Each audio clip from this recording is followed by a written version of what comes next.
Basic line. If a product is commercially successful, the artisan has a guaranteed long-term income. If the product fails, the social mission collapses as well, no matter how ethical your intentions were. So be the best designer you can possibly be, the best finishing, the best quality. Add that extra 5%. Design and impact are not competing priorities. They are two sides of the same coin. Becomes your greatest competitive advantage to have an excellent product, and you can charge more. You're pushing yourself into another level. So don't settle for okay. If you're buying a jump ring for your earrings, for example, you can buy a steel jump ring or you can buy a gold-plated jump ring. Which is your client going to pay more for? Push yourself to go for the gold-plated jump ring, right? Yeah?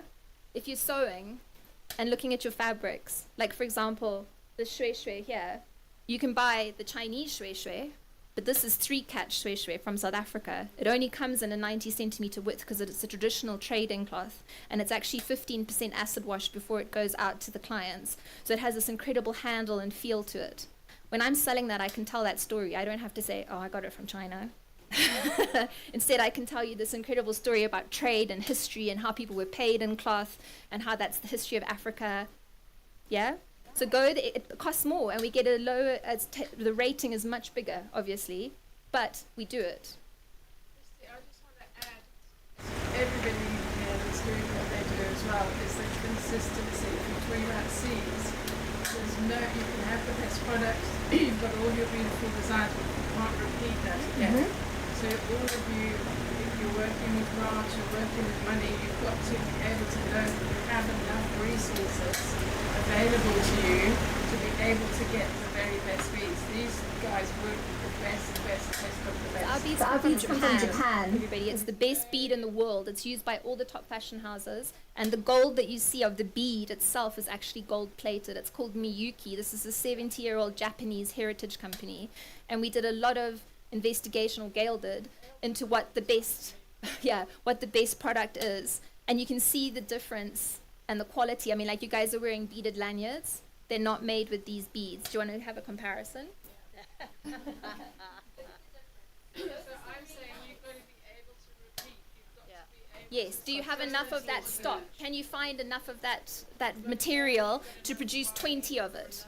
Or you're just selling a one-off item? You know, that's again knowing your lane, strategic planning. Like Jane's saying, you've got to think about growing and scaling.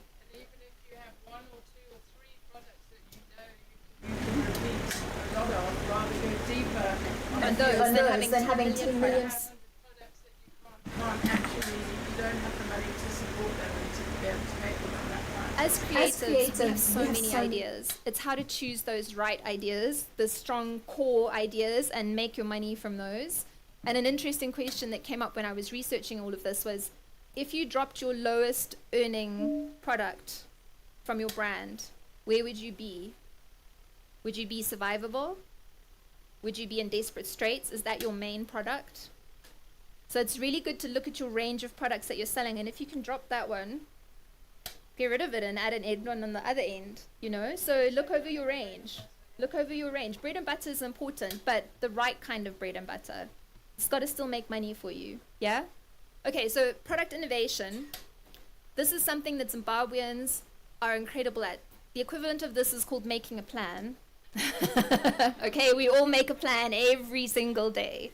So, standard craft competes on low prices. Innovation competes on design and rarity. Using Zimbabwean natural products. Maybe we've got one guy in Victoria Falls. He's actually a homofiber certified craftsman. And he works with a lala palm, and he inlays it with mosaic and copper, and he's shown in Italy. He's picking up something that an elephant literally has pooped out and making it into the most incredible jewelry you've ever seen. He saw something that no one else saw and made it. He's got the eye. Again, I'm going to go back to this girl, Christine, that I met yesterday, because she blew my mind that she was in such a wrong place with this product. She brought out these beautiful beaded balls, like the Indibele kind of Christmas beaded balls. And she said, this is a really controversial product for me because not everybody likes where the center came from. So I asked her, what is it, from China? And she said, no, I recycle roll-on deodorants. I sterilize the ball in the roll-on deodorant and I make it into decor. Excellent. Have you ever looked at a pile of rubbish and thought, what can I make out of it? Joe's going to open your eyes to that. So again, we're not going to go into this lot. One of our most innovative products that we found for us is snare wire. So we have a huge poaching problem in Victoria Falls. We're in the national parks, and our patrols go out and they collect over 200 kgs of snare wire a year just in Victoria Falls town alone. I thought you were selling up my necklace. So this is the product. This came from a piece of rusty old wire that was there to kill a buffalo. This piece was then taken, and we had to work with it and figure out how do we make it into a commercially viable product. This sells for $65 now, and sometimes up to $85 depending on how much work is on it, right? We were very arrogant when we started this project. We thought we would just take wire, use our jewelry knowledge that we already had. So you know when you make a trap to catch an animal illegally, to strangle an animal, so it'll put its head through the wire and the trap will tighten. It's raw wire. It's terrible. It's barbed wire. It's wire from mining. It cuts a leg off. Yeah. So it's like a snare wire, right? So it's a really horrible, ugly product. Illegal poaching, yeah. Illegal hunting, we'll say, but it's not really hunting because you're waiting for the animal to die. It comes in rusted. It's galvanized. You can't even bend at the wire because it's commercial wire. So we had to go right back to basics. And in fact, to work with this, we actually had to go to a traditional Shona blacksmith who forges in the ground and learn how he works with this, because he's been working with wire in the village and doing stuff in ways that we never thought of doing. So we now actually have a forge in the ground, which has got a bellows, and we forge the snare wire to make this product. And it's a lot of hand labor. This is a product that is made by young men that would have been poachers, but now have another income through making the jewelry, and they've become eco-ambassadors, and they're saying, we're making 5 times what we made with poaching by making a piece of jewelry. Like, let's think about this differently, you know? So that's a specific, unique impact story within our main story. So that was finding a material that had no value and adding great value into it. So that's what we're talking about with circular innovation there, turning snare wire. It was just an example. Those deodorant balls, another example. They had no value, right? But she's made value out of them now. So it's not always obvious to us to see that, and sometimes we just want to walk into the perfect supply store and grab all those things off, but we have to have our eyes everywhere. Yeah? Okay. This part at the bottom here I thought was really good. Why do you have to treat your design with the same rigor as an international fashion house? Because the ability for your artisan to pay her child depends on how the customer perceives the product. This is what I mean by the emotional responsibility. You have to make this the best product because you're emotionally invested in this woman's life. And like I said, having her petty product is not going to bring anybody business. Yeah? So power of innovation and of design. This is, let's thinking ahead out there. What are we going to do when we grow? It's not just about a beautiful mission. It's about building a bulletproof business that can survive the global market. We have a crazy economy here in Zimbabwe, a really crazy economy. Pricing changes daily. We have a luxury in Victoria Falls in that we price in US dollars. And I would like to maybe suggest to you guys that you use US dollars as your base, because whilst the ZiG moves, the US dollar more or less stays, and add in a little bit of a buffer there. Yeah? Because ZiG, we don't know from one day to the next. It's kind of stable at the moment, but it could go crazy. Even if your clients are paying in ZiG, you convert it to ZiG and sell it, but keep your pricing in US dollars because it's more realistic for the world, yeah? And for export, they're going to want that price, yeah? Then let's talk about, I think we've covered this first, but the price paradox, how to communicate the value to somebody that is used to fast fashion prices. You're going to talk about the story. You're going to talk about the people. You're going to say, here's Linda, here's, you know, this is the product that we've recycled. You're going to tell them all of those stories. Funding the dream. How are you going to fund this? Okay, so impact investors compared to VCs. Does everybody know what a VC is? Venture capital. Okay, so it's a venture capitalist. That's somebody who comes along and says, hey, well, maybe you go to them actually, because it's usually that case. You go and present to them and say, I've got this really great business, but I need capital. I want you to invest in it. A venture capitalist, if he likes your product and he'll run you through it, and there's several venture capitalists in Zimbabwe that we know of, they will say, okay, you can keep 30% of your business and I'll take the rest and I'll give you the money to scale it to a $2 million business if he believes in you, but you only retain 30% of your business. So it's one way of doing it. If you're going to be massive, 30% could be massive. You have to make that decision. So that's one way. Impact investors we'll go more into. Crowdfunding, that's something that works very well overseas. I don't know how well it works for us here, because how do you get the money, etc., etc. But maybe you can crowdfund with your family and friends. Maybe they really believe in you. Crowdfunding can take all different things. Maybe you get $5 from everybody. Impact investors is what I want to talk about today, because there's this new kind of philanthropy happening in the aid, it's moving in the aid to trade. Instead of just giving money, they are now investing money into your business. So they are setting points for you to reach within your business, and when you reach that point, they give you more funding. We're working with an amazing organization like that at the moment, and they're changing the way we work. They've come in and they've taught us how to do monitoring and evaluation, how to set up our reporting, etc. And they're paying for us to learn that. So their money is actively improving our business. So it's a donation, but it's working. It's not just giving you money to go and buy this and saying, oh, you have to make baskets. So it's a new kind of philanthropy out there. It's venture philanthropy, right, Gail? Is that what we're calling it? Yeah. Venture philanthropy. So look out for that, because I personally believe as Zimbabweans, that's the best money that we can possibly get for our projects.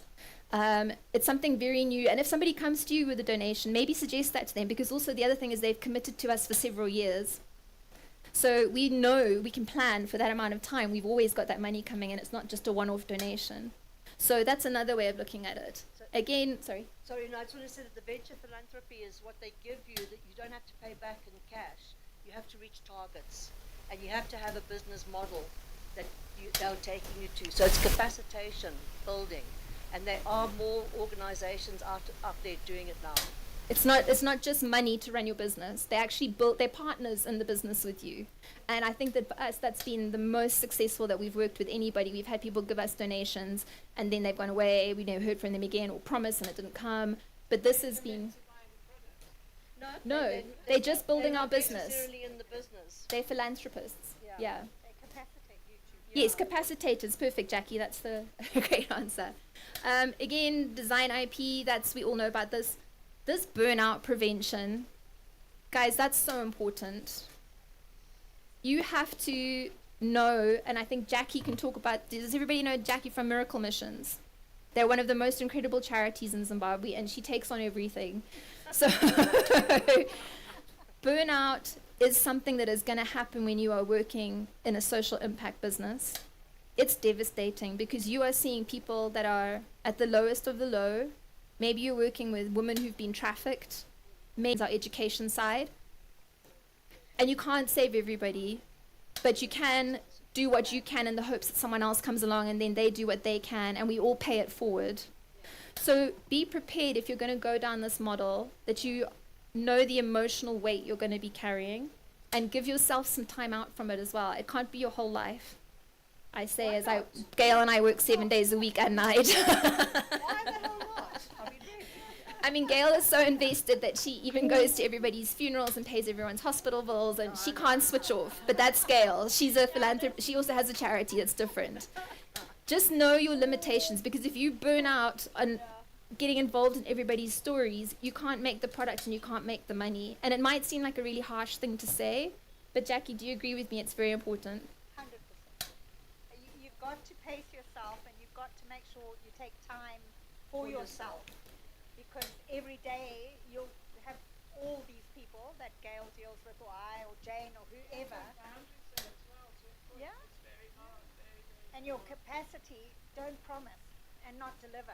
Yeah. That's the big thing. Yeah, that's a very good point. Managing expectations. And you're not someone's mother. Don't take their pride away. They still have self-agency. Yeah? Don't take on the classic white person's gonna save, or you know what I mean? Stay away from that, guys, because it's very easy to feel that you're the mother of all these people, and you're not. You're not. You're a supporter. You're a supporter, and you're giving them the means to change their lives, but you are not responsible for changing their lives. You don't have to go to the home and confront the husband because he beat his wife. Do you know what I mean? There's other ways of dealing with that. So that's something that I think we possibly didn't think about when we jumped into this, how involved you get in everyone's lives, because that's the point of knowing who Linda is and how many children she has, right? Okay. So systems versus spontaneity. This is our biggest problem as creatives. if you want to grow, you have to have the systems, because we can design a million things in one day and be making samples and doing this and doing that, but there's no system behind it, right? And I think everybody who's a creative here will agree that that is the worst part of the job. It's absolutely awful. No one likes doing it.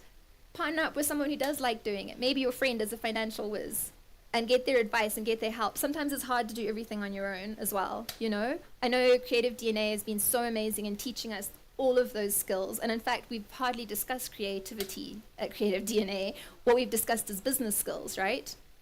So that's how important it is. You will not succeed without those structures in place. The other thing is, if you are getting money from people, you have to be answerable to those people about what you're doing with the money. So you have to document everything. If you get bigger, we recommend that you have a board or a leadership structure. So we have a board for our charity, and they oversee our business as well. And Gail is the CEO of the board across both sides. And we have people that we trust to be honest adjudicators of what we're doing. And are we doing the right thing? Are we doing what we said we would do? Yeah, Gail, would you say that those are how we chose board members? Staying in our lane. And staying in our lane, because you can I'm also... the worst one. I'm here taking detours and You can diffuse into a million different projects, but it's easier to build one project up and then have it running well and then go to another project. We take on 95 projects and try and make them all. Like, we just introduced pigs, chickens, and goats. We're not quite sure what we're doing, but we'll get there, okay? So yes, governance and documentation, essential, essential, essential. Try and get people to help you where you can. Balance people, planet, and profit. They should all be equal on that line. Yeah? 10 to 12, Christie. Okay, we've got till 12:30. We'll see how we get. Again, part of the scaling, quality control, quality control, quality control. Like Jane was saying, the capacity to produce exactly the same thing 50 times, right? And they look identical. In the beginning, we actually did a trading project where we paid the people to come in and we assessed their hand skills. We paid them a small daily fee, and we saw who was good and who wasn't and who had aptitude. The next stage of that was then to say, make this necklace 20 times exactly the same. And every time they didn't, they undid it. You have to do that. And they didn't get paid while They didn't get undoing paid it for and undoing doing it. And I'm talking about people in the village. They did not understand what we were doing. But now we've got to a point where no one makes a mistake when they're doing stuff, because we set that standard. Yeah? Your seam is crooked, unpick it.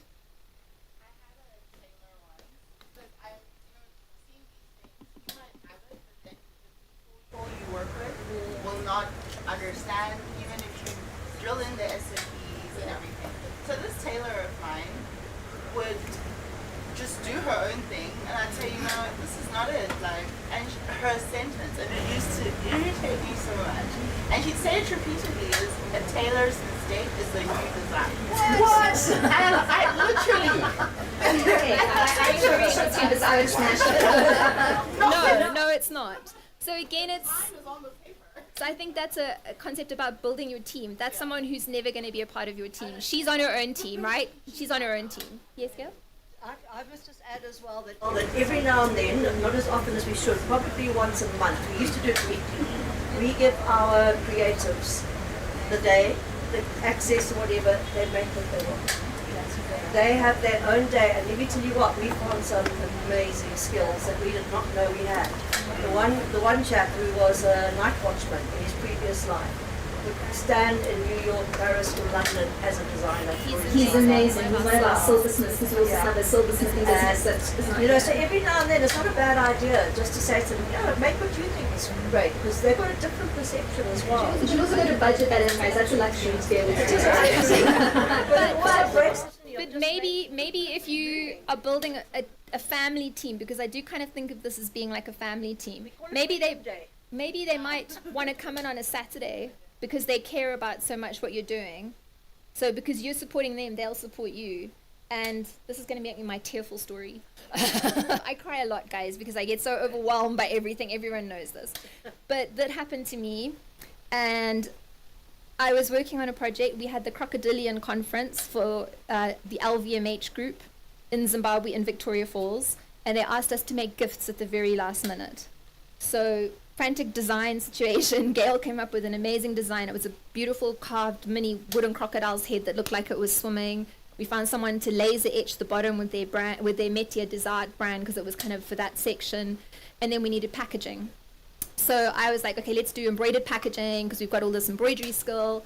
And we did their logo embroidered. So we kind of did a first time test on it with one of my really skilled people, and we were panicking and rushing. So we were like, yeah, we can do it. We committed to the order. I think we had 5 or 6 days. Yeah, we had 5 or 6 days, and we had to make like 40 pieces for LVMH. So we're like, yeah, of course we'll do it, you know. This is one of those, like, we're going to do a crazy thing situation. We were not going to meet that deadline. So I went to Gail and I'm like, Gail, we can't do it. I took it on thinking we could do the embroidery. The chain stitch is way too complicated. It's such a fancy design. It has to have the small, it's got to be their brand, because you know those guys, they don't want an L that looks like that. The L has to look like that, you know. They'll reject everything. Unknowns to me, my group of embroiderers got together and decided that it was really important for their work to go to Paris. And they worked all night, every night. And I walked in and they'd made everything. So perfectly that the LVMH group wanted to know what kind of machinery They asked what machinery does. and they just See, I've got that was my team of 5 people, because they just believed in what we were doing and they had so much pride in their product going to Paris.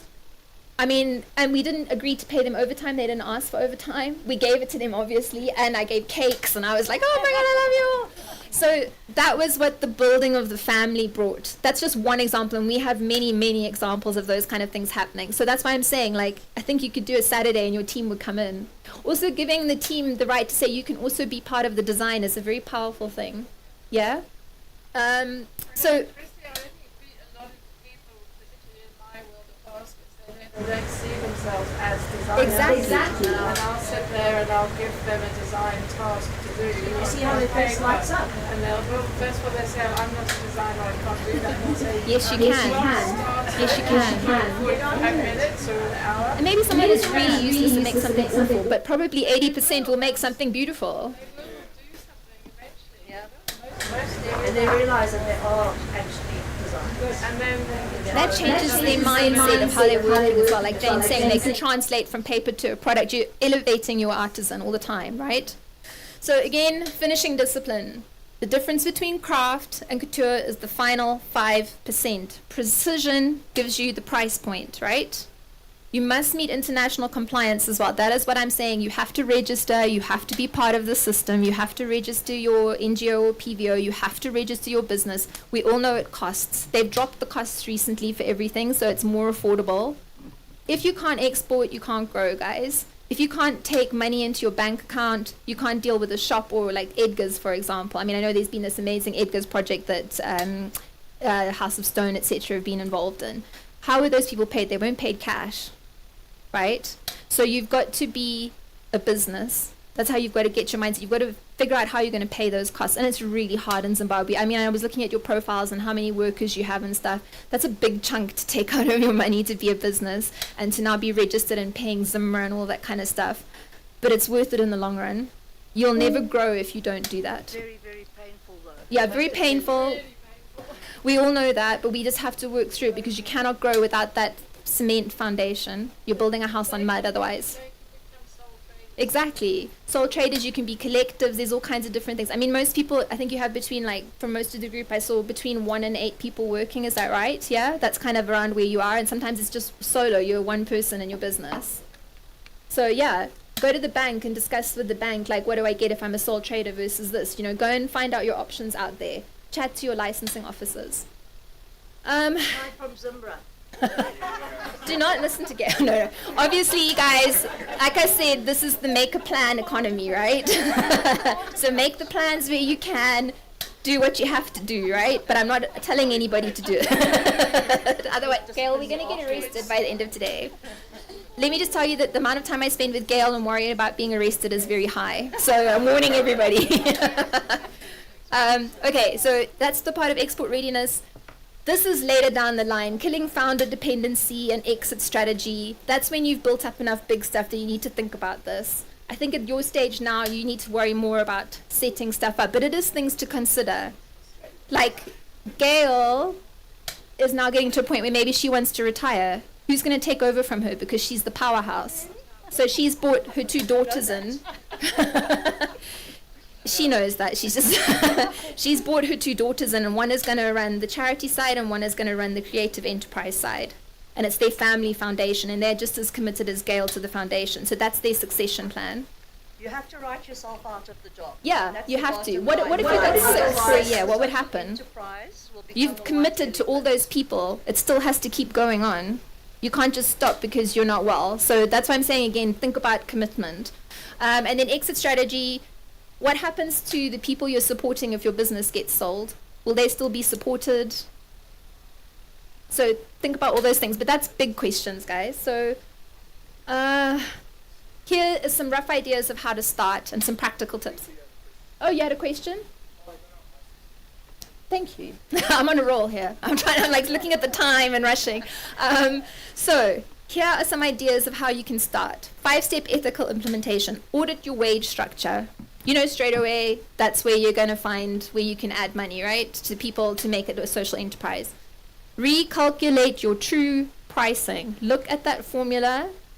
Add in all of those things we've been talking about. Take your emotional brain out of it. Sit with a friend who's an accountant because they don't have any emotion about anything, right? Get them to help you to do the pricing, or with a peer or a mentor. There's amazing people that are around to mentor, especially through this project. Document your production systems. That means having contracts with your tailor that he must deliver by this date and not just do his own design, because that's not what the contract says. If you do that, you pay for the fabric you wasted, etc. That's in the contract. And in return, I will pay you this amount on this date. That's your mutual contract. Map your supply chain. Like I said, look for those black boxes so that you can always be honest about what you're selling and where it's come from. And embed your reinvestment model if that's what you're deciding to do. So basically for us, with our business, we reinvested for the first 24 months. Every cent went straight back into buying machinery, equipment, etc. But we're unique because we have a charity supporting us as well. So you guys decide, what are you reinvesting into your social impact? What are you reinvesting into your business? And what are you going to survive on? Because the survival bit's really hard, right? So taking it on as a social impact business is a big commitment because of how hard it is to pay ourselves. But you do gain from it, but you're going to go through a bumpy period in between, and so know that as well. So practical steps: audit your wage, innovate your sourcing, go and look into rubbish. There's a company in Zimbabwe now, in Victoria Falls, that are doing the most amazing project. They are pulling all the plastic out of the rubbish, they're paying women to gather plastic, and they're turning it into building aggregate. They're selling that building aggregate for loads of money, because every lodge wants to say they've built their building out of recycled plastic from the rubbish dump. So they've given women employment, they've recycled plastic, they've taken plastic out of the environment, it was free to do that, and they're making a saleable product out of it. They're in the $1 million, that company. They're huge. And they're moving into Zambia, etc. It's called Ellie Collection. Check them out. It's 3 young guys that had an amazing inspiration. There's lots of other businesses that have just had that light bulb moment. But you have to look outside of the fabric store to find that light bulb moment sometimes. Have they got a DC or a philanthropic? So they're similar to us. They had a philanthropic arm that started and bought the machinery. It was more kind of on a venture, a philanthropy sort of side, and then now they've gone commercial with the end product. So they've got it the same as us. Yes, selling it. Yeah. Very Very clear. That's a brilliant idea.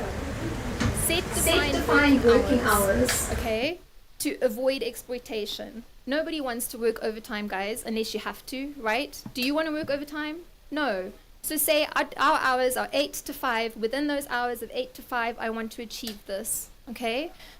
Transparent costing sheets. That, like I said, these slides are the ideal slides. In Zimbabwe, I think that is not something we can really look at. Make it transparent in that you know that you're covering all those things. But obviously you have to, the transparent point would be like if a customer walked in and said, why does that watch cost $800? You could open your book and say, here. So obviously we don't want Zimra to come in, look at our book. Or maybe we do, I don't know. I'm not saying anything. They can, we just don't like them. So obviously we're in a different economy here, guys. There's ideal world and there's Zimbabwe. There's being practical. Okay, quality control. I keep on going on about quality control. Implement that in your businesses right now. When you go back tomorrow, put it into your business. Quality control. Embed the premium. Is the amount that you want to give to your social enterprise included in your costs, and where are you sending it. Map your next collection from the start to the end as a project. From the second that you're going to be producing something, where did you buy the fabric? Do you know where it came from? Start writing it all down and keeping like a diary of your product, okay?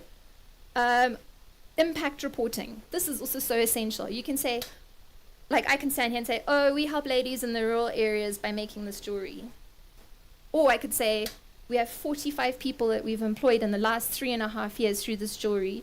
We put over $8,000 a month back into the rural community through their employment. All their children are in school. They're able to provide water, medication, etc., to the point that they are now employing people to work for them to plow the fields whilst they're making jewelry in our business. That's a direct impact, and that's a real story with real numbers. So put numbers to the story as well. Yeah, and that's where record keeping is so important. Also with the graphs, with all the graph conversations that we had yesterday, they need all of that. They want to know all of that. They want the numbers. Don't just make it up. You need to keep records. You need to ask. I do little straw polls all the time with my communities and ask them questions, and they want that data. So that's part of. They want impact and evidence. Yeah. Those are your two. If they're going to give you money. Yeah. So that will be a part of the proposal. How are you going to report on what you did with that money? Okay. And so we should. If we're taking someone's money, we need to give them the evidence, accountability, and impact. So this is the last slide of the sort of like overview slide, and then I've got a little case study on us as Batoka. I hope we've got time. Have we got till 12:30, or are we've got another half an hour? Okay, awesome. So this is something I kind of drew up, and guess what I used? I used AI.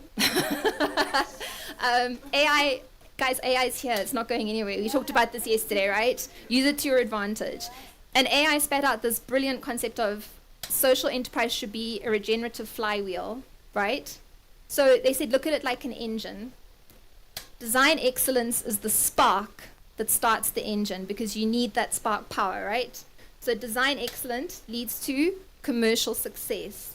Selling and the commercial success provides fuel to keep that engine running, right? So now your engine is powering along. It earns enough to have living wage stability. Community reinvestment, brand authenticity, because you now have the true story. Higher market value, start again, repeat, and grow your circle bigger and bigger, and your engine bigger and more powerful until you've got an F1 car. That's going to be my analogy, because I love F1, and we're starting next weekend, right? Lewis. That can be as big as you want it to be, or it can just be super condensed and powerful, like a mini hydrogen bomb just for your business, right? Yeah? There might be some breaks, you might run out of fuel, so identify those areas. Yeah? Maybe you don't have the tires, and that's your black box where you don't have the right supplier. Yeah? Any general questions on what we've just covered? Because then what I'm going to do now is show you a video about our organization and how our charity works with our creatives, and then do an assessment of our business as it is and tell you what we've done wrong, what we've done right, and what we've achieved in the time. So any general queries on this, guys? Are you all good? Christie? Go, girl. You're good? Queries? Anybody? Yes.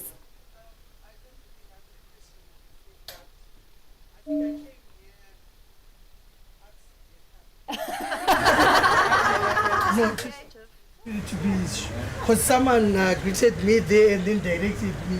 And you here. stayed the whole So time. I am an actress, I'm a musician and stuff like. So that's what I thought I was entering into. But then when I entered here, I started realize I've been put to be a Mzwari who works with the chiefs, with the chief. So I'm like, these are ideas that I can use in the community that I'm going to be ruling. So I'm like, these are projects I see. So I actually got ideas now. That what am I going to be doing in the rural areas, because I'm like, I have to be moving to the rural areas, and you've got no ideas of what are you going to do there for women empowerment, for even the community per se. So you have helped me accidentally. Yeah, awesome. So just on that very topic, I don't know if you know that there's been a massive gender rights happening in Zimbabwe, and the first female chief of the Nguni, after battling for 7 years? 11. 11 years, has been allowed and is officially the first female chief ever in the history of the Nguni people. In our province. In our province, and she was one of our beading ladies. One She of came, our trainers. yeah, she came to Gail. Her name is Liba. Her full name is Queen Liba Siswe. I can't, can you do it Her all? Royal Highness. Queen Liba Siswe. Saliba Siso Molochwa Chief Mbutu. Okay, so she She's came, taken- yeah. She's worked with Jafuta for about 4 years, and we are just so lucky that for the first time we have a woman chief who has been at the other end of the scale. So, yeah. She's fought a battle, but while she was doing it, she wanted to learn about what we were doing, and she wanted to be a mentor to show young girls you can change your life. She's fought a gender battle, she's fought an economic battle, and she is our proudest spokesperson, I think. We absolutely love Liba. She used to stand in the shop and she'd be just selling stuff, and I'd go, do you know, that's the queen, to a tourist, and they're like, what? And she queen in is. waiting. She's the queen in waiting, but now she's the queen. She's too busy to work with us anymore, but she does mentor. She still does. Yeah, she does mentor a lot of our youth. Yeah. Thank you. When it comes to doing retail with some of the home buyers, I know sometimes they ask to take on product and pay back later. Right? Consignment, that's what that's called. Consignment, yeah.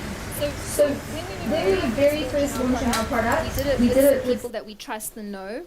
Like literally Vic Falls, they live next door to you. So if they don't pay you, you know where to find them. But consignment is not particularly good for a business. I would not recommend it to anybody unless you are trialing your product in a space, maybe. Someone's given you like a space to see how the product sells and it's limited. That's when consignment works. Other than that, you want the money in your pocket. That's part of your trade terms. It's going to take us this long to make the product. We want it paid on this date. That's the contract that you sign. We are professionals. We are business people. We are not charities. You're not feeling sorry for us. We have the power, and we will deliver amazing quality on that date that we promised, and you will pay us in return for that. Yeah? Especially as Yeah. Yeah, and especially also in the creators and fashion and that, you're going to get lots of shops on it. Because they don't own it, they haven't paid for it, they're not going to look after it. And they're going to give you back some tatty horrible things. So it's not ideal, but as Jane said earlier, we all go there when we start. Yeah. Yes. But Christie, I just want to say, from the time we were on the cohort together last year, like she had so many questions. She said, oh my goodness. So from that to this, Now you see why I was amazing, amazing. Yeah, I was the nightmare in Zoom. I was the nightmare in Zoom. Be the nightmare, guys, because that's what you'll get. Be the nightmare. Ask every question. So this has been very much helpful. So we were doing it from a passion perspective. We're like, oh yeah, we have a passion for the women that are here, but the problem that we began facing is everyone began knocking at our door because we're still doing it from our place. You didn't You have didn't have a structure. We didn't have a structure. You didn't have a mission. No, we didn't have that. So now we are going back to try and create that. So my question is, how do you not be like Gail and turn away people? That, because we work with orphans and single moms and widows. very, very hard emotional group to work with. How do you not get burnt out and just be like, sorry, we can't help you right now? Jackie, can I throw that question at you? Because I think you're experience in it than any of us, because we can't say no. We struggle. Jackie has amazing balance in this. So I'm going to throw this to Jackie. Sorry, Jackie. She's tougher than all of us. Yeah. I'm afraid you have to say no. You can only do what you can do for the group that you can do it. And if you take it everyone, you're going to disappoint them. And if you'll fail, and your neighborhood will be like, don't go with those people. and you don't help anybody. So create co-ops. It's a good way to do it. So you've got 4 or 5 women in a group, and you get them to build rather than going individual. That you say to them, like we have a training right now, we only can take 80 women. They have to fill in a form, like Jane's form, criteria. We select out of maybe 200 applicants, and then you say, sorry, this time we can only take you. And then there's an expectation for next time. Use the system. I would say no. Yeah. Yeah. Put a cap. It's the hardest thing, it really is. But you're doomed to fail if you don't. Yeah. Think And about think it about when when you're you're going going for for the the grant. grant, what we're talking about is How many people apply and how many people get it? Those guys are ruthless because they're investing money. You're also investing money and time. And it's not Yeah. the quantity, it's the quality that you produce. That's the key. Yeah, awesome. Your skill base is incredible. Because there's always Someone. heavily skilled and Thank you so much. You talked about the thing of jumping on the trends and then seeing what's happening all around. I myself, I'm someone who doesn't agree with that. Awesome, I'd love to hear your viewpoint. Let's talk it out. Let's talk it out. So I think of being yourself, and then because you're setting emotions, something from your heart, from your soul, and then seeing what others are doing in sort of colors. I don't know who select the Pantone when they announce, So it's apparently it's an international board of and then it's trend not, predictors. it's not you, It's not you. I your agree brand. with you. I agree with you. And then power of social media. Back in the days, we saw how the streetwear was dominating, and now it's dead. Nobody's being interested in the streetwear. So I feel that the people who jumped on that trends when it came, you saw how Their big businesses brands, are open now, fast fashion almost. Yeah, you're right. That's a how very big good brands point. like Dior hired Kim Jones, Givenchy hired Martin Williams. So, and now they're all not there. So just what I can say is my point of view is just like being yourself is more important than jumping on I think trends. that is very important. Very, very important. Yeah. I think that the reason I Trends are so important is because you want your business to succeed and grow, and sometimes you have to consider a little bit of what the customer wants also. If you can fuse those two things together, you've got the magic, right? If the story and the message is really well taught, it doesn't matter the trend. Trend doesn't matter. I agree with you. How do you market yourself? I just put everything on the table, tell you the reason why, and then what I'm trying to tell you, and then you choose. Okay. Yeah. So that's really interesting. How does everybody who's like a single business or a two-person business feel about that? Do you feel that you can ignore You trend? can just stand your ground and be who you are. You can.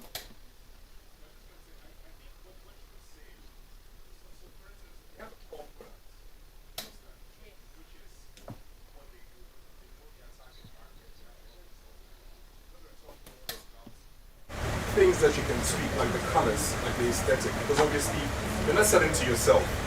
There's an audience or there's a market that you're selling to, and that market has been trained or is attuned to certain things, right? So for instance, you pick colors. What are the reasons why you pick your colors? What Their is- Their emotions emotions resonate with the colours. colors, right? So she's saying, if you're tuned into your audience, you know what's influencing them, because you're part of that community anyways. Yeah. So for instance, let's say this year you're inspired by black or white or something. If you're in the community, they will also probably be inspired by that as well.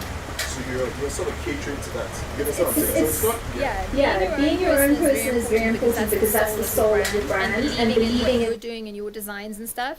But at the end of the day, you have to include some kind of commerciality into it. And I'm coming from a money-making point of view here, not as an artist point of view.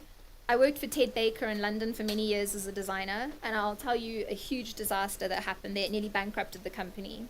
So there's a very strong, powerful head figure at Ted Baker. The time I was there, they're not bankrupt as they are now. He's probably the one who's made them bankrupt.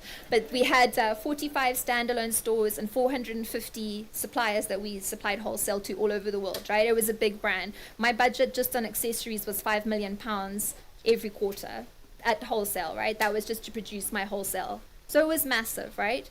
So we obviously worked 2 years in advance there, working with trends, predicting what's going to be coming because it was a commercial brand. It's a bridge brand, right? We were told by every trend in the world, grey is going to happen. This is like 15 years ago. Grey for menswear is it. Ted Baker's core brand is grey. the owner looked at Gray and was like, I don't like it. He cancelled everything and changed everything to brown. We did not sell more than 10 items. Within 2 weeks, we had to do emergency orders in China, pull all of that stock, sell it below cost, and refill the stores with Gray. So that's on a large scale. I'm talking about being commercial. And for us, our mission is employment. So that's why we're probably more commercial than you are as a designer. So there's also like, know your lane, be strategic. You know your niche. You're developing your own brand, right? I'm commercial. I want to sell 1,000 of these. So that's where I'm saying trends come in. So I do think that your point is very valid, and you have to have your voice within the product. That's why Gail has her play cupboard at Jafuta, where she's got every possible sampling thing you can imagine, and she comes up with crazy ideas, and we're like, no, Gail, we are not making picnic baskets with engines this week. But she tries it. So yeah, you've got to find that balance, because you still got to make a living, right? Yeah, so I think that's what I was trying to say. Maybe I emphasize it too much, that you have to be on the trains, but yeah, be commercial. Okay guys, we've got like 15 minutes. I'm going to quickly show you the video on how our partnership works with Jafuta. And so Jafuta is our NGO, and Batoka Creatives is our money-making engine. Gail made the decision that Batoka will invest all of its profits back into Batoka and into Jafuta Foundation and their projects that they do. So we have a huge amount of projects. We actually built centers to work from in the rural areas because there was no power, there was no water, there was no Wi-Fi, there was nothing. So we had some amazing founder donations. They're called legacy donations. And we built an education hub where we even go so far as to do STEM training. Kids can learn robotics whilst they're having a break from goat herding. Like, it's incredible. It's mind-blowing. We have 2 coders working in the village for Google. They qualified last year. So things are happening. Software engineers. Yeah, software engineers. And they taught themselves through the programs that we have. And then we have our creative center where we have 45 people working, making all of this product that you see. We have arboretums growing trees, all kinds of things going on. So let's watch the video. Christie, can Yes. I also just add, with those of you out there, this is actually started as a charity, and then the social enterprise came at a later stage. Because Gail had an idea. A lot of people here don't need to have the charity and the social enterprise. Maybe some of you could work with Jackie on her Partner up. where she's doing her trainings and that. So you partner up, collaborate. And there are those people, and there's the embassies as well who could tell you who's out there. Maybe there's a sewing group that's looking for work, because a lot of what we've seen, and in fact, World Bank came to Gail and asked her to take over all of their projects, because they've started all of these projects, but they don't have a market for the goods. Wasn't World Bank, it was USAID. Sorry, USAID, yeah, before they pulled out. They have started all these projects, but they didn't think about where they were going to sell the stuff, how it was going to be packaged, anything like that. So that's where you can build strategic relationships where you don't have to take on everything yourself. I think that's also, yeah, it's a very good point, Gail. I just didn't want them to feel like intimidated. It feels intimidating because we look like we're big, right? So, And I'm only 70 years old. It took me a long time to get there. so just to give you some insight, what you're going to see now, we look like we're huge, but we have 4 people that run the charity side, and Gail works for free. On our side, I'm a part-time designer and product developer, as is her daughter. So we only work part-time on it. And then there's about 4 senior members. Everybody else is working within. So it's not a big organization. We're not driving around in big white vehicles. We drive our own cars, Gail's cars, into the ground because the road is so bad. We put 100% of every penny we get back, and you can see it in our books. You can come any day and see it. So let's watch. Including Zimra. Zimmer and ZTA are Gail's worst enemies. Okay.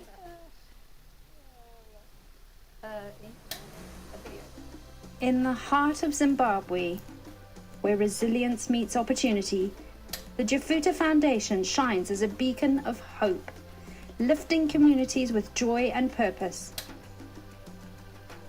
Our mission is simple yet bold: to empower through education, agriculture, and sustainable livelihoods, planting seeds of self-sufficiency for a thriving future.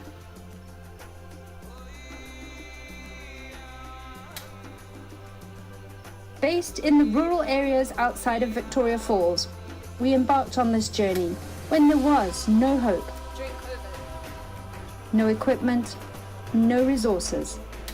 those guys only a dream. They're all villagers. They built it by hand themselves. From this, our Hope Centres emerged, built by the community, for the community, becoming vibrant spaces of growth and skill building. Here, determination turns dreams into action, proving that empowerment sparks remarkable change. Education lies at the core of our mission, unlocking brighter futures for Zimbabwe's youth and adults. Our Cathy Cole Education, Innovation and Technology Centre serves over 400 individuals with non-formal education and supplementary education, while equipping nearby schools with laptops, computers and internet access. That's the STEM training. For students facing long journeys, our bicycle program makes school reachable, turning obstacles into opportunities. Through literacy and academic support, digital skills training, career guidance and internships, we empower learners with the tools to succeed, instilling belief in every step of their journey and transforming lives by igniting dreams for generations to come.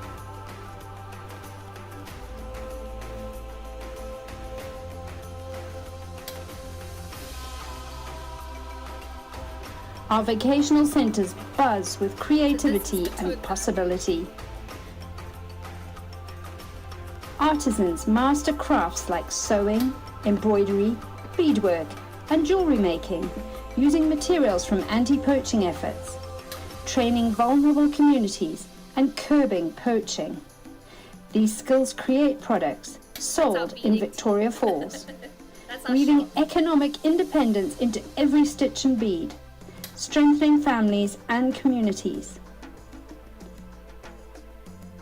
Imagine a girl missing school simply because she lacks hygiene essentials. Our Girls Dignity program delivers support by distributing reusable pads, keeping girls in class. Staying in school not only helps them gain an education, but also boosts their confidence, fosters personal development, and opens doors to future opportunities. Our foundation friends fuel this mission by buying beaded bracelets that fund these vital supplies. Small acts sparking big change. Hope grows in our greenhouse, where trees are nurtured for rural homes, promising food and shade. Our school feeding program nourishes students, fueling their dreams, while solar-powered boreholes bring water to gardens and villages, turning dry land into landscapes of life and possibility. The Jafuta Foundation ignites hope and resilience across Zimbabwe. With your support, we empower children with bicycles, artisans with skills, and communities with resources. But we need your help to keep this hope alive. Become a foundation friend. Your contribution will fund programs that bring sustainability to the region and empower our communities. Together, let's cultivate self-sufficiency, inspire dreams, and ensure hope thrives in every corner of Zimbabwe. Join us today. Be the spark that uplifts a nation.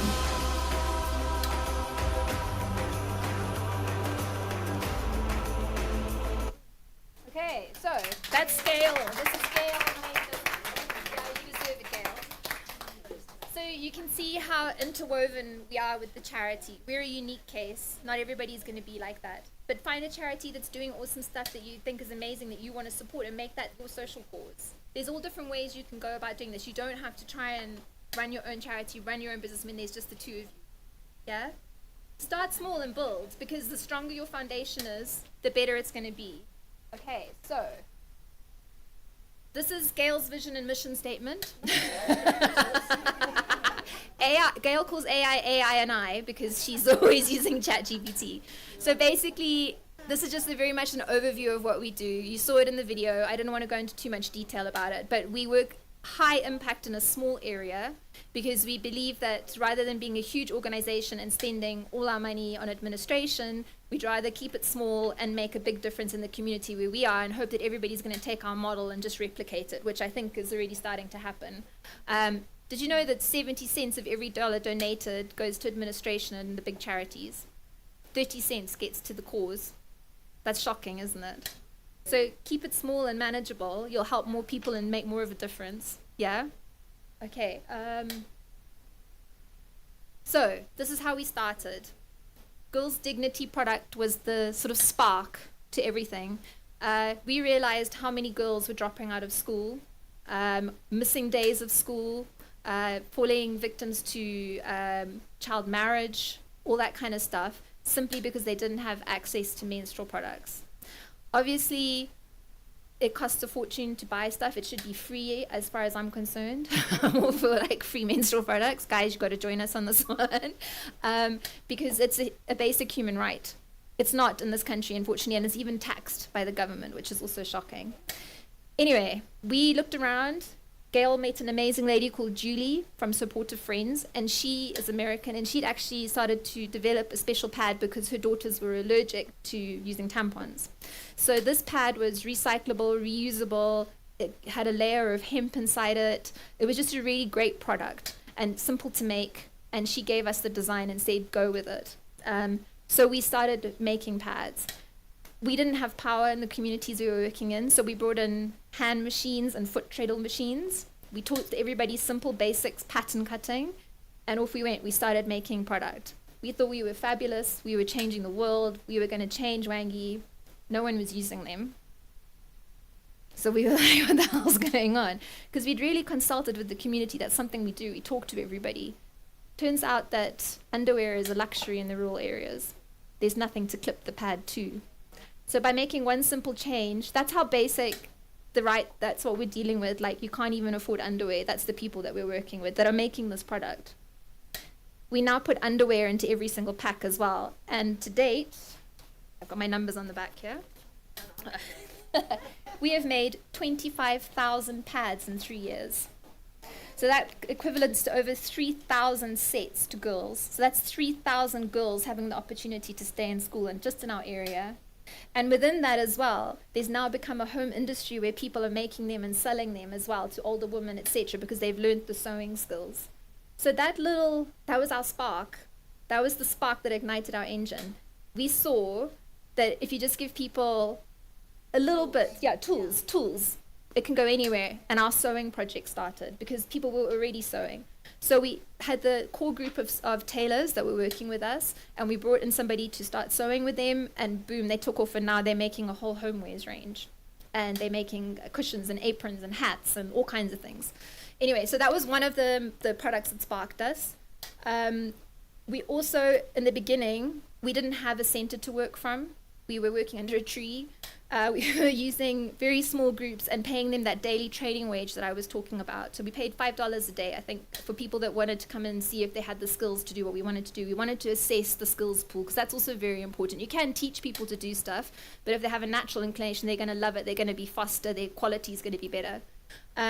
We come from completely donor-supported beginnings. We're not going to deny that. That's where we started. So we had a pool to start with. And we saw the huge need for women and youth empowerment. The majority of people in the rural areas, as you know, are not employed. They are subsistence farmers living from season to season, praying that the rains come. And in our area, the rains usually don't come. I think in the last 3 years out of 5, we've had drought. We've been supplying extra seed and food. That's why we're doing the kids feeding program. We did that last year to just feed the kids to keep them in school, because they come to school if they get a meal. So it's like I said, everything is heartbreaking. The turning point was seeing what people were producing when we just did these test runs. They were just whipping out necklaces. We were like, wow, we as experienced jewelers, they were already at that level, making beading and stuff, you know. And then we also started showing the product to potential buyers, because we have contacts in the industry, and they were like, that product's amazing, we're going to buy it, we want 100. And we were like, wait, we haven't even started yet. So we did some market testing with our product as well, and that's what started us. Then growth. Like I said, we built and established the formal place of work. That's a big thing. Not everybody can do that. Obviously, in a town, you wouldn't need to do it. But we were in an area that had no electricity, no water, no Wi-Fi, nothing. So we were given amazing legacy donations, and we built the center. We brought in the electricity ourselves. We brought in Wi-Fi. We were the first people with Starlink. We were pretending we were in Zambia because we're on the border. And we've just this week switched on the solar, so we're off the grid now. So those are free for anybody. They can come in and use the Wi-Fi for free. They can come in and use the computers, our education centers, everything. So that has provided so much for just the community to have that access to the outside world and realize, like, they'll go and, like, now our beading ladies are going onto beading forums and checking out stuff, you know, to the point that we actually have to ban phones sometimes because everybody's, like, watching videos and stuff because their minds have changed so completely about what's accessible. Yeah, we just have multiple plug points everywhere. Because also everybody, we try and distribute solar lights so that people can work with solar lights and kids can go do their homework with solar lights because there's nothing. They have nothing. We then brought in consultants. That's my grand name. And Christie, she's also Christie. It's very confusing. There's two of us. You should have seen AI deal with that. So Gail's daughter is also called Christie. She is an amazing designer, incredible concept designer. My job is more to take what she designs, what Gail designs, because Gail's also an incredible designer, and figure out what packaging is going to go on it, how we're going to sell it, where is it going to go in the shop, how will it look when it's merchandised. Those are kind of my roles where I come in as well. And then pricing and restructuring. When we started, we were like, oh, maybe these necklaces will be $10. We did emotional pricing because we're just helping the community and we're a donor. Da, da. We quickly realized nobody was going to respect us. All the things that I was trying to teach you about, we learned that lesson hard. Systems documentation, we're still a little rough on that. And I'll be honest with you. This foundation that is supporting us have come in to set up our monitoring and evaluation side and our succession plans, and it's so much paperwork. It's really a lot. But we see the reason for it, and we've taken that on because we are a big charity as well. So on your side, you need to figure out how much paperwork you're prepared to commit to that takes away from design time, because there is a lot of answerability for getting donations. So we implemented that. Quality control was one of our biggest things. Like Gail said, if that's not correct, unpick it, and you're not getting paid for the time that you're unpicking it. And that was brutal, really brutal, because most of the people that came to us had some familiarity with how NGOs were, and they thought they were just going to get a handout, or they were just going to make rubbish and get paid for it, or like the most basic thing. And to change that mindset was a really, really difficult thing. And it's something you just have to push, and you have to think you're not helping the person if you accept their nonsense piece of stuff they've made, you know? Yeah, teach them, like Gail said, teach them pride in their product. And then wage recalibration. So obviously we started with that daily wage, and then we increased that and increased that and increased that. And as people became more specialized, they became trainers themselves, and we're now training groups of other people. So that core group now earns the most. Then there's the next level. Then there's the next level of earnings, like that. So as you progress, there's the chance to earn more. And then we opened our retail outlet. That was a really big turning point for us. Our big experience is in retail, especially tourism retail. We have a unique market there in that we have people from every destination in the world coming to Victoria Falls from all different backgrounds.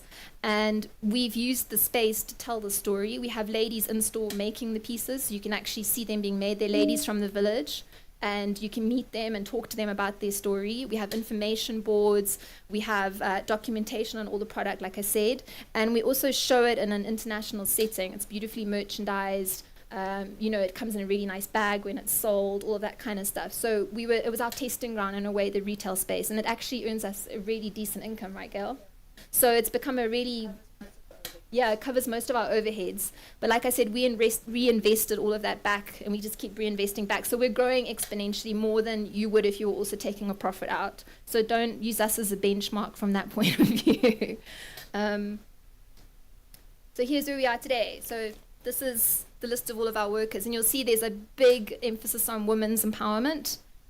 The men who are working, who are bullied by all these women, yeah, I'm sure many of the men here will understand how awful it must be. Most of the young guys are focused on the snare wire product because it's a very physically laborious product, and they are the people that we were reaching out to, because our snare wire product, as I was talking about, is they would have been poachers. Yeah, subsistence poachers, not selling ivory to international cartels. These are guys who are just wanting the meat to sell in the butchery down the road, you know what I mean? Yeah, or to feed their kids. So by giving them jobs where they're earning 10 times what they would have earned from selling bushmeat, they now had this like awakening that there's other ways that you can go about it, and they've actually become our eco-ambassadors. They talk to everybody about what you should be doing, you know. That's going to be a long-term shift, and we monitor it through the anti-poaching patrols, etc. But yeah, you can see we're very female-workers. Our basketry is completely outreach. I know a lot of people have been really interested in our basketry because you saw us at Milan Fashion Week with Satoshi Kawata. Talk about reading your own story. I don't know. Oh, he's amazing, isn't he? So we have a connection that we are very lucky to have, but we've also taken the luck and made as much out of it as possible as we can, which is another thing. Look, when you see something happening, jump on it, guys, and build from it. Make those networks, make those connections, hand out your business card. You never know where it's going to come from. Ours came from a completely weird direction that we weren't expecting. Gail's husband is the best crocodile skin grader in the world, the top. He thinks he is, and he works for LVMH. So he had all these guys coming out to check the skins, and they started seeing what we were doing, and Gail, being the person that she is, was like, "Hi, I'm Gail. Come and have a look. Come to the village. Come and check everything out." They were like, "What the hell is going on out here?" You know? And it was the Métier des Arts team who basically, they don't just work for LVMH, they produce all of the raw materials for the designers to work with. So the skins, the buckles. I mean, Gail, you've been to the cottons, everything. Gail's been to their offices in Paris. They have an amazing office there. And those guys were so inspired by what we were doing, and they loved the baskets. And we were working with Jane on developing baskets. And they said, "Send the baskets to Paris." And we were like, "Well, we haven't got them right yet." They were like, "Send them to Paris." So we sent baskets to Paris, little thinking anything would come of it. Gail got a phone call a week later to say, "Satoshi's arriving in 2 days." We were like, "What? Does everybody know who Satoshi Kawata is?" He won the Loewe Craft Prize 2 years ago. It's the Loewe Craft Prize that he won. So that's part of the LVMH group is Loewe. That's the most impressive craft prize in the world with the biggest benefits and everything. So he won the craft prize. Most people that win the craft prize get this massive funding, massive accolades, and join LVMH. Satoshi said no. He said, I'm me. I'm walking to my own tune. He's a man who practices wabi-sabi within his work. He doesn't believe that perfection is the answer. He believes that hand is the answer. He's Japanese. So he brought the wabi-sabi technique to Zimbabwe and applied it to our basketry. And the weirder and bumpier and stranger our baskets were, the more he loved it. So he actually ended up designing a whole collection inspired by Victoria Falls, and we showed in Milan Men's Fashion Week end of last year with him. We made dresses for him. The ladies in the village were in hysterics because they were all trying on the dresses, and like it's a basket dress because it was purely conceptual. He's at that level where he can be purely conceptual. We did these insane hats with like pieces coming, handbags, corsetry. We did snare wire buckles and shoe things for him.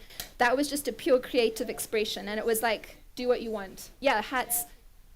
So it was just a creative expression, which was amazing, but they paid us for everything. Satoshi is the most honorable upfront man. He paid us for every hour that we did.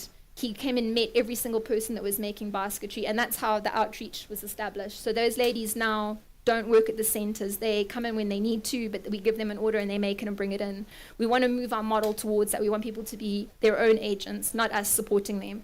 But surprisingly, 50% of our people have said no, they don't want to do that. They just want a job.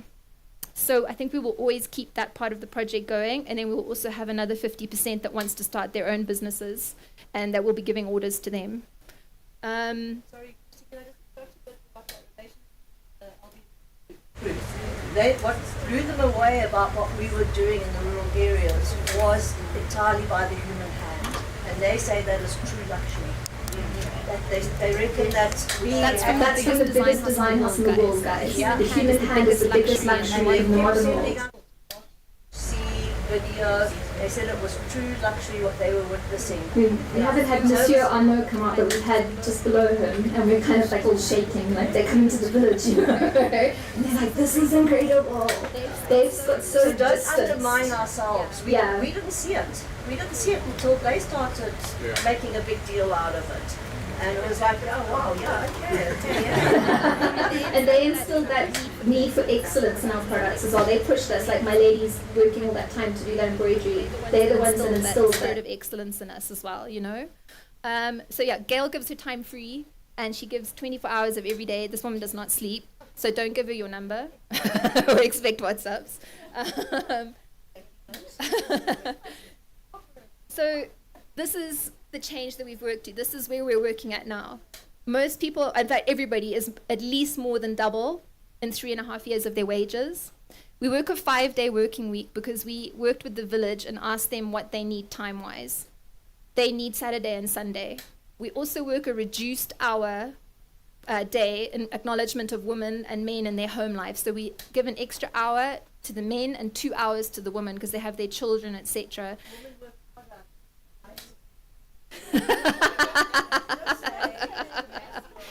We have a very male-oriented community in Dibutibu. So the women get an extra 2 hours a day, but they're still paid a full day's wage. They get a daily meal. They get funeral cover, which is essential in the village, as you know. And then we have an annual shutdown leave of 3 weeks, and then we give an extra week of leave to take any time in the year because people have family emergencies and stuff, and that's the realities of it. We have acknowledged the community that we're working with. So we have defined wage structure, design-led collections, commercial discipline, community reinvestment, quality control, export readiness, finishing discipline. So that has led us to exporting, and at the moment we locally supply several shops in Zimbabwe. You may have seen them here in Harare, Kassa, and Kumba, etc. We never thought Zimbabwe was going to buy our product at the prices it is, and they did. They did. And it sells really well, and we're constantly resupplying them. So there's that market is there. You've just got to find it, right? Regionally, we supply South Africa, Zambia, Botswana, Namibia, and Mauritius. Internationally, USA, we have a very big client who we supplied over 3,500 pieces to so far, and she sells on. Can I just interrupt you a moment? I'm going to be really nasty here because I get hassled all the time by the kind of thing. I agree with them. I'd like to go on. Let's say one piece is being sold to this person for $13. And I'm going to show you how to put on this. And now we go and look online because you know marketing, we know it costs money and photography and all the rest of it. $130. That's what she's selling on single And strand. she's also selling on the basis of empowerment and That's how valuable our story was to her. It took it from $15 to $130. This is not right. Not right at all. I'm the one that overrode it and said I want jobs and income for women. I'm not going to call But when you're making profit, don't do what Gail did. Exactly. And it's not the right thing to do. It really isn't. It depends on what your end game is. Are you going to be profitable or are you going to just create employment? She been consistent in the reorder. Yeah, she's really consistent. We're stuck at that price now. We're trying to increase it all the time because we're beating Gail and saying, no, don't talk to her, we'll talk to her. But anyway, so then other markets that are developing are the UK, Denmark, Finland. We find that like that kind of, the Scandi area really appreciates handcraft. And in fact, they ordered some of Satoshi's crazy basketry, like the most insane stuff. They were the only country that ordered. We didn't make sales on any of that stuff, but they ordered some of the stuff. So maybe that's your people. And then Australia is our new one, was we're coming on, and we said, and that's where we've got the agent. So yeah, we've been doing this for 3.5 years, guys. So we've had exponential growth, but we came in with a lot of experience and we had good funding and we had Gail's brain, which is quite a unique thing. I tell you all, grab her, pick on her brain because she's got 1,000 ideas to give everybody. Yesterday she came up with about 20 while we were standing here. It's very annoying sometimes, but you need that spark. She's our spark. She's our spark all the time, and we're the fuels and the tire and all that kind of stuff. Gail's the ignition spark. So yeah, this is obviously, again, we're going back to what we looked at, market positioning, pricing and design being interwoven, real supply chain realities. That in Zimbabwe is massive. Do you notice something about all these products on this table? Because we do sewing, we do embroidery, we do crochet. Do you see something about all of them? They're all very lightweight and they don't take up much space. Export, because what's the most expensive thing for us, guys? Shipping. And DHL just culled the e-commerce rates, as you know. That's no longer existing. So find the you got to find that balance and try and make your product. We're fighting realities in Zimbabwe that most people don't have to. And I'll tell you honestly, we go across to Zambia and ship from Zambia. You guys don't have that luxury here. I really am hoping now that Gail's on the National Arts Council that they will commission for cheaper shipping prices. We've got an insider, and really push but I understand there's airline costs, there's all kinds of stuff. We have to deal with that reality, and if you want to export, you have to kind of design with that in mind. I know Jane has that problem with baskets, right? Like, think how much space that basket takes up. So Jane's a master doing that. That's how she's sending her containers. And that's product innovation. Again, quality control, design competitive, cash flow, all those things, guys, they're essential. It's a holistic picture. Like I said, have that engine running, have the engine running. You're the spark, and then make it run from there. And then lastly, let's look at what we got wrong. Underpricing. We underpriced. We really seriously emotionally priced because we were like, we're a charity. Yeah, shame. We didn't sell a pity product because we were very conscious of that, but we sold it and making no money. And we learned the hard way we were not able to keep on paying stuff without the charity stepping in. And the whole point of this project is to be self-sustaining, which it currently is. The income earned from this project is buying the new equipment, paying the wages, paying all those people that you saw. Trying to impose factory production thinking onto village lifestyles. That's when you clock in at 8, you clock out at 5. You will work Saturday mornings. You will fill out this quality control form. It's not going to happen. And we learned after many tears and frustrations and heartbreaks. Yeah, we used Lever a lot because she was a great negotiator, because we had to consult with the chiefs and the headmen. Are you accepting of the woman leaving their home to come and do this? So in an urban area, it's slightly different, but in a village area, there's a lot of things to consider.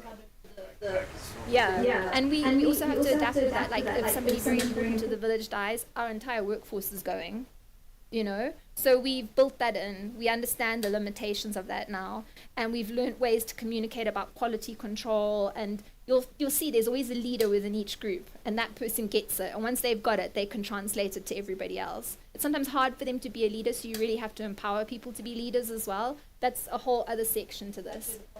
We've got to round up, guys. We've got to round up. So just basically thinking sustainability meant perfection.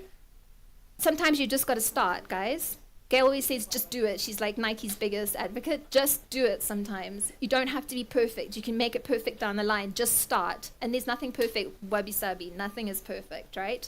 There's beauty in what you're creating. We source a lot of materials outside of the country simply because there is nothing available here.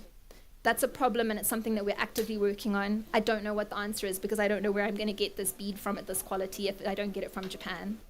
They're the only people that make this. So there's a lot of things that, if we went back, we maybe wouldn't have done, but maybe we wouldn't have had such a quality product. So we try and balance that, like the carbon footprint of that. We've planted 8,000 trees to date. Most of them are food and fruit trees. So we try and look at the problem and see, okay, yes, we've got this problem. Can we pay back in another way through it? So really think holistically around it as well. And that's it, guys. Thank you for your time. Thank you to you. You're an amazing crew. So thank you to Jackie and Gail and Jane as well for giving their input as well. We collaborate. That's another important thing, guys. We're all here to make networks and make teams. And these are our networks. And cohort, this is the best network team. We don't do egos. Yeah. Any last questions, guys, before we wrap up? We leave tomorrow, I'm afraid. Yes, we're here. We're going to the amazing session this afternoon. That I'm very excited about. Awesome. There's the fun of all knowledge. Is everybody here in the cohort a fashion person, or are there any homeware people? So the cohort is very fashion based because they limited it, but I think that there's the potential for you guys to go into homewares, right? Because I think that's a big market. We're throwing that one to you, girl. Jane would be the perfect person to head that up, and she's working with developing designers. Jane also consults from a commercial point of view as well, so she's got an amazing commercial brain. So pick her brain She also. charges like a wounded buffalo. But she's earned the right to, and she stands her ground. But if She somebody knows like what me she's who's very worth. tight pays her, it means she's good. Yeah. The warning's out there. Wounded And Jackie buffalo can tell you charges. about projects she's working on where she thinks there could be synergy, where like maybe there's a women's group or, you know, so branch out, build all these networks. Yes. And also we're here, guys. I want everybody to grow. We bonded so much last year, and I know you guys are going to bond so much this year as well. And we are here to all talk to each other. It's the only way Zimbabwe's going to rise is together, right? Yeah? Let's make sure the world what we're all about. And for the non-Zimbabweans, let's show us what you're about as well. Unfortunately, we've got all of this to run. We have a lot of people depending on us. So Calling us back. yes, we like the village. They miss their idiots. We've got baby goats and baby pigs that have just arrived. So that's like our main thing. But maybe we'll be doing leather production next year, guys. Maybe that's where that's going. Maybe we'll be making bone jewelry. Yeah? Open the brain. Thank you, guys. I so appreciate your time. I was so nervous to do this. You're awesome.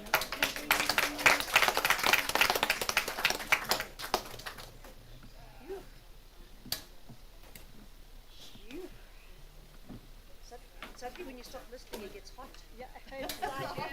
Thanks, everyone. It's lunchtime now. There are a few stalls out there if anybody wants to eat. And then our next session is starting at 1:30 p.m.